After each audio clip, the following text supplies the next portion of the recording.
चलिए बेटा, अब ये एक प्रश्न और है इस आकृति से संबंधित। इस आकृति को देखिए और आप लोग इसका आंसर बताइए। ये कैसी आकृति है? ये बताइए।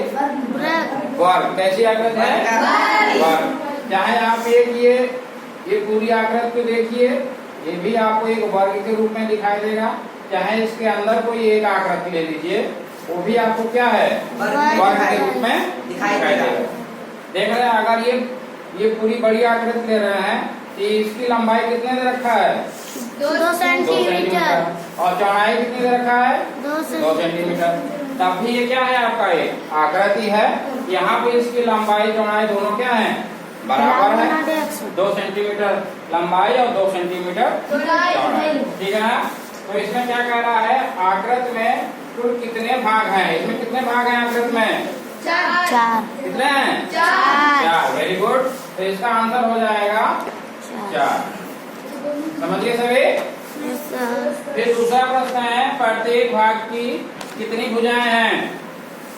प्रत्येक भाग की कितनी भुजाएं हैं? 4। इसमें भी तो 4 ही हैं, क्योंकि अगर कोई भी वर्ग बनेगा तो उसकी कितनी भुजा होंगी? 4।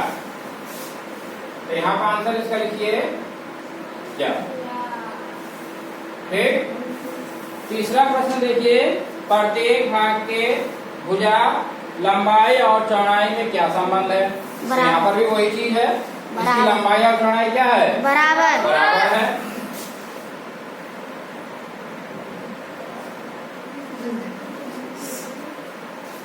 चौथा प्रश्न, उपयुक्त उप आकृतियों को क्या कहते हैं? ये कैसी आकृति है? वर्ग है। कैसी है? वर्ग। Very good.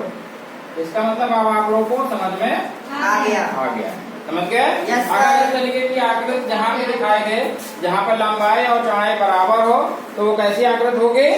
वर्ग होगी। लेकिन ध्यान रहे, इसका जो बीच का ये कोण है, ये 90 अंश होना चाहिए। 90 अंश मतलब ये बिल्कुल लंबवत होना चाहिए। ठीक है ना? तभी हम उसको वर्ग कह सकते हैं। ठीक है? Very good.